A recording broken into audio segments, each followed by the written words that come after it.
മദ്യമെന്ന മഹായുഗത്തിനെതിരെ പുതുതായി തുടങ്ങുവാൻ പോകുന്ന ബിവറേജസ് ഔട്ട്ലെറ്റിനെതിരെ സ്ത്രീകളും കുട്ടികളും അടക്കമുള്ള ബഹുജനങ്ങളുടെ പ്രതിരോധത്തിന്റെ പോരാട്ടത്തിന്റെ അതിജീവനത്തിന്റെ ബഹുജന സമരത്തിനാണ് ഇവിടെ തുടക്കമാവുന്നത്.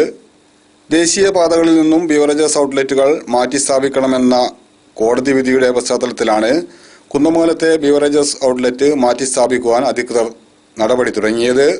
ഒട്ടേറെ സ്ഥലങ്ങളിൽ ശ്രമിച്ചെങ്കിലും മഹായുഗത്തിനെതിരെ പ്രതിഷേധം ഉയർന്ന സാഹചര്യത്തിലാണ് ശിവഗിരിയിൽ സ്വകാര്യ വ്യക്തിയുടെ കെട്ടിടം കണ്ടെത്തിയത്.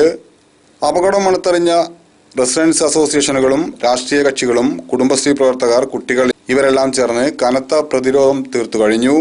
ശിവഗിരിയിൽ നടന്ന പ്രതിഷേധ യോഗത്തിൽ വാർഡ് മെമ്പർ ഷീജ സ്വാഗതം പറഞ്ഞു. എം സുധീഷ് പ്രതിഷേധ യോഗം ഉദ്ഘാടനം ചെയ്തു.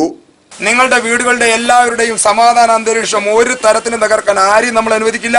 അതിനൊരു നിലപാടിന്റെയും പിറകെ പോകാൻ ഈ യോഗം വിളിച്ചിട്ടുള്ള 2 ഗ്രാമപഞ്ചായത്ത് മെമ്പർമാർ ഉൾപ്പെടുന്ന നമുക്കാർക്കും കഴിയില്ല. നമ്മൾ ആരെയും പിറകെ പോയില്ല. നമ്മളെടുത്ത തീരുമാനം നടപ്പാക്കും. അതിനു വേണ്ടുന്ന ഒരു കമ്മിറ്റി നമ്മളിവിടെ രൂപീകരിക്കും.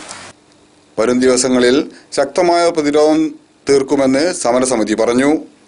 News bureau, Kunnamangalam.